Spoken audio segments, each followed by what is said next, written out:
Ethan had lost count of the loops, each day blended into the last, a relentless march of the same hours replayed in his mind like a scratched record. The people of Grey Ridge moved like clockwork, repeating the same gestures, the same conversations, the same hollow smiles and vacant stares. He felt like an intruder in a museum of eerie mannequins, each person acting out their part, oblivious to the horror they were caught in. But Ethan was different now. He'd adapted. With each new loop, he took meticulous notes, scrawling them on scraps of paper and hiding them in places he knew he'd find again. He was creating a map of sorts, a map of himself, a guide through the endless maze. Each note reminded him of details he couldn't let himself forget. The exact location of the metallic devices he'd found scattered around town, his theories on their purpose, and the disturbing visions that surfaced whenever he touched one. It wasn't long before he started finding other notes, messages left in a scrawled, frantic hand that looked unmistakably like his own. He hadn't written these notes, not in this loop, nor in any loop he remembered. The handwriting was hurried, shaky, as if he had written them in a frenzy of fear and desperation. The realization sent a chill through him. Somehow, in some forgotten loop, he had tried to warn himself. He picked up one note he found taped behind the bar in the local tavern. The words were scrawled in red ink, nearly illegible. "They are watching. Don't trust the reflections. The devices are triggers. Keep moving." His mind reeled. He had no memory of writing this, but the message felt familiar, as though his own subconscious were whispering the words to him. He carefully folded the note and tucked it into his pocket, his resolve hardening. Whatever was happening here, it wasn't just some fluke or glitch in time. This was a deliberate manipulation, an experiment, and he was its subject. Ethan decided to revisit the sites where he'd found the devices. Each location felt somehow charged, as if the air around them was thick with a quiet hum, an energy he could almost feel buzzing under his skin. At one location, the alley behind the general store, he noticed a new clue, a set of scratches on the wall, as if someone had carved a series of symbols into the brick. They looked like tallies, lines marking the passage of time. He ran his fingers over the markings, wondering how many loops had come and gone before this one. How many versions of himself had stood here, feeling the same fear, the same resolve. It was then that he heard a faint rustling from the alley behind him. His instinct screamed at him to run, but he held his ground, feeling a strange mixture of hope and dread. Someone else was here. Slowly he turned, his heart pounding, and found himself face to face with a young woman, her expression wary and exhausted. "You're real?" Ethan stammered, the words sounding strange even to his own ears. She nodded, a flicker of recognition in her eyes. "I've seen you before. You're the reporter, right? Ethan?" He felt a rush of relief at hearing his own name. "Yes. And you?" "Maya," she replied, her voice barely above a whisper. "I've been trapped here for, God, I don't even know how long." As they stood in the dim light of the alley, she explained her story. Maya had come to Grey Ridge searching for her young son, who had disappeared mysteriously a few months ago. She'd sensed something was wrong with the town, almost immediately, but before she could leave, she'd found herself looping through the same day, again and again. Her memory of her son was hazy, like a distant dream, and with each loop, the details of his face seemed to slip further from her grasp. "They're taking pieces of us, Ethan," she whispered, her eyes glistening with unshed tears. Each loop, I feel like I'm losing something. I don't know what they're doing, but it's like they're erasing parts of me, little by little. Ethan felt a pang of sorrow and anger, but he pushed it aside, focusing on the clues he'd pieced together. I think these devices, the metallic ones scattered around town, they're connected somehow. They're part of the reason we're looping. I've tried disabling a few, but every time the loop resets before I can make any real progress. Maya nodded, a glimmer of hope lighting her eyes. I've met others too. A few people who are like us, stuck here. They're afraid to talk, though. They think that the more we resist, the more the Watchers, or whatever they are, retaliate. Ethan's mind raced. If we're going to escape, we need to work together. They're studying us, testing us. I've noticed that the aliens, or whoever's behind this, they're observing how we react to fear, to confusion. They're trying to provoke us. Maya shivered, hugging herself. It's more than that. They're learning from us. I've seen things, Ethan, horrors that feel like they're meant to break us down. A voice interrupted them, deep and weary. They don't just want to break us. They want to change us.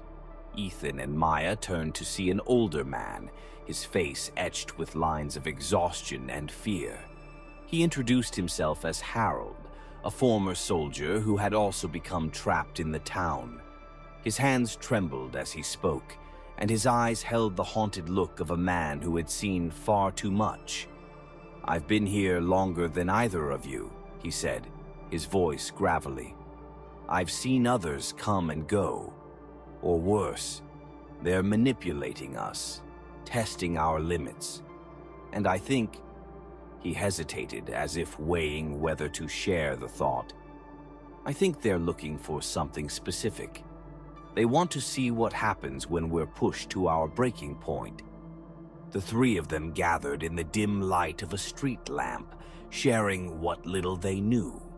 Harold spoke of nights when he'd been paralyzed with fear, unable to move as he felt the alien's presence bearing down on him, pressing into his mind, filling his thoughts with terrible visions of twisted, grotesque forms. They all agreed. The aliens weren't interested in simply observing them. They were prodding them, provoking reactions that seemed to push them towards strange, irrational impulses. Every day they found themselves angrier, more frustrated, the edges of their humanity beginning to fray. Ethan felt a surge of determination. If they're trying to break us, we can't give them what they want. We'll leave markers, clues for each other, reminders to keep us grounded. They can't erase all of us, not if we stick together. They began to hatch a plan, marking locations around town where they could leave messages for future versions of themselves. Ethan suggested they create a network of safe spots, places where they could meet each other and exchange information. If the aliens were going to use their memories and reactions against them, they would counter it with solidarity, with purpose. By the end of the night, they'd set up a makeshift system, a series of hiding spots where they would leave messages, warnings, and clues for each other. Each time the loop reset, they would find these markers and know that they weren't alone, that they hadn't lost their minds. But as the first light of dawn began to seep over the horizon, Ethan felt that unsettling presence settle over them once more. It was a cold, invasive feeling, as though invisible eyes were scanning him, dissecting him, pulling apart every thought and emotion. He glanced around, catching a flicker of movement in the trees at the edge of town. Another glimmer of those gleaming, elongated eyes, unblinking, watching them from the darkness. The three of them locked eyes, sharing a wordless understanding. The Watchers knew what they were planning, and the stakes had just been raised. As the loop began again, Ethan was filled with a new sense of purpose, mingled with a dreadful awareness.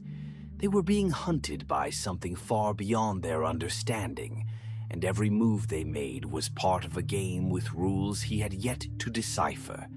But he wouldn't stop. He couldn't. In this strange, terrifying limbo, allies had been forged, and hope, however fleeting, had become their only weapon. Together they would resist, and maybe, just maybe, they would find a way out of Grey Ridge. The morning of the loop felt different this time. Ethan awoke with the sense that something critical had shifted in the unseen machinery of Grey Ridge's endless cycle. The usual pallor of the town seemed darker, like an overcast sky ready to crack open with thunder. A pressure hung heavy in the air, and he could feel it pulsing with each beat of his heart. Today he would face them, the Watchers, the ones who had kept him and the others trapped in this nightmare. He moved quickly, making his way to the secret meeting point he'd established with Maya and Harold. Their faces mirrored his own, drawn and haunted, but also lit by a fierce determination. They had spent what felt like lifetimes building a plan, a way to confront the Watchers, to break the loop and regain control of their lives. This time there would be no room for failure. "This is it," Maya whispered, her hand trembling as she adjusted the notes she'd taken from her previous loops. "If we don't make it out this time..." Harold placed a hand on her shoulder, his grip firm. "No matter what happens, we do this together. No one's leaving without the rest of us."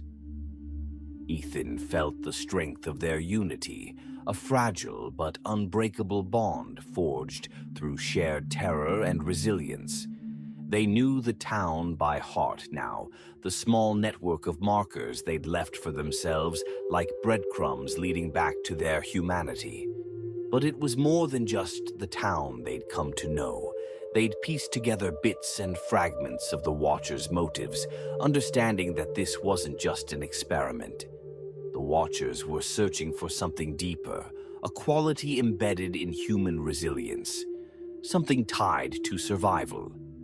Together they walked through the deserted streets to the edge of Grey Ridge, where the old abandoned barn stood half hidden in the woods. This was the place they believed held the Watchers' core, the center from which the alien influence radiated across the town. As they approached the barn, they saw faint lights pulsing from within, an unnatural glow that cast shadows on the trees. Ethan's pulse quickened, a mixture of dread and exhilaration flooding through him. He knew they were close, closer than they'd ever been. They took a deep breath and stepped into the barn, the heavy wooden doors creaking open with an ominous groan. Inside, the air felt thicker, charged with a presence that pressed down on them. The walls were lined with strange metallic devices, some of the same alien objects Ethan had seen scattered around the town, but far more intricate. They thrummed with life, their lights pulsing in a rhythm that felt almost like a heartbeat. In the center of the barn stood a shimmering portal, a tear in reality that seemed to pulse with otherworldly energy. And then they saw them. The Watchers emerged from the shadows, their forms shifting as though their bodies could not fully exist within human perception. They were taller than any human, with elongated limbs and skin that seemed to ripple with metallic hues. Their eyes glowed with an intense, piercing light, twin beams that sliced through the darkness and locked onto Ethan and his friends. There was intelligence there, but also something colder, detached, like the indifference of a predator observing its prey. Maya gasped, instinctively stepping back, but Harold held his ground, his jaw clenched. Ethan forced himself to meet their gaze, his fear tempered by the desperation to understand, to finally break free. One of the Watchers extended a spindly, almost skeletal hand, gesturing toward the devices along the walls. As it moved, a powerful wave of images surged into Ethan's mind, emotions that weren't his own, alien thoughts flooding through him. He saw flashes of entire worlds consumed by decay and desolation, barren landscapes stretching as far as the eye could see. He felt a chilling emptiness, the kind of void that could only come from an eternity of survival without hope. The aliens were ancient, their own world on the brink of collapse, their existence dwindling into extinction. They had come to Earth not simply to observe, but to learn, to find a way to avoid their own end. They're studying us to survive, Ethan whispered, his voice barely audible as he processed the onslaught of images. They think our resilience, our ability to adapt, might save them. Maya's eyes widened in horror. They want to change us, transform us somehow. They're hoping we'll merge with them, become part of whatever they are. Ethan felt his heart sink, a bitter realization settling in. The Watchers didn't see them as individuals. They saw humanity as a resource, a vessel through which they might carry on their existence. The loops, the devices, the endless suffering, they were all part of a desperate plan to force humans to adapt to the aliens' dying biology, to see if they could withstand the changes that the Watchers themselves could not. "We have to get out," Harold said, his voice rough, cutting through the horror of realization. "If we stay, they'll wear us down, erase us loop by loop until we're nothing but reflections of them." But Ethan felt a deep conflict rising within him. He could feel the Watchers' desperation, their fear of extinction. They hadn't been born monsters. They had become this way out of necessity, clawing for survival in the only way they knew. Was he truly willing to condemn an entire species, even one as alien and monstrous as this, to oblivion? The Watchers seemed to sense his hesitation. One of them stepped forward, its luminous eyes fixed on him. Images began to flood his mind again, but this time they were different. Visions of an Earth overtaken by alien influence, humanity transformed and adapted to alien forms, but alive. Ethan saw flashes of people mingling with alien beings, a symbiotic relationship that would allow both species to endure. He felt the raw appeal of their plan, a vision of a future where neither species would face extinction. But then he felt Maya's hand grasp his, pulling him back to reality. Her face was a mix of anger and sorrow, her eyes pleading. "Ethan, look around you," she said, her voice breaking. "Look at what they've already done. How many loops? How many people have been lost just so they could test us? They aren't saving us. They're hollowing us out." Her words hit him with a brutal truth. He realized that the Watcher's vision of survival wasn't a mutual exchange. It was a takeover, a corruption that would hollow out humanity until nothing truly human remained. With a grim resolve, Ethan nodded. They couldn't allow this. He looked around the barn, his eyes locking onto the devices lining the walls. They'd always been part of the trap, but he suspected now they could also be used as a weapon. If he could overload them, it might disrupt the Watcher's grip on time itself, shattering the loop and freeing them once and for all. "Help me," he said to Maya and Harold, determination hardening his voice. Together they moved swiftly, ripping the devices from the walls, smashing them to pieces, ignoring the alien screeches that filled the barn, a cacophony of rage and despair. The Watchers recoiled, their forms flickering, destabilized. The ground began to tremble, as if the entire town were tearing itself apart. But even as they smashed the devices, Ethan felt a pang of something almost like sorrow. He locked eyes with one of the Watchers, feeling a strange kinship, a shared understanding of what it was to face extinction. But his loyalty lay with his people, with the future that the Watchers would have devoured in the name of their own survival. As the final device shattered, a blinding light filled the barn. Ethan felt himself being pulled backward, a wrenching sensation like he was being torn out of reality. And then, suddenly, it was gone. The light, the Watchers, the barn, they had all vanished, leaving only the soft warmth of the morning sun on his face. He blinked, standing in the middle of the Grey Ridge town square, Maya and Harold beside him. The people moved around them, unaware, oblivious to the nightmare that had unfolded in the town's shadows. Ethan felt a mixture of relief and sadness. The loop was broken, but he knew the cost. He had sentenced the Watchers to extinction, condemned them to the same fate they had so desperately tried to avoid. As he walked away from the square, he felt the weight of that choice settle over him, a reminder that survival often demanded sacrifices no one should have to make. But they were free now, free to live without the constant invasive eyes of beings who saw them only as tools, as experiments.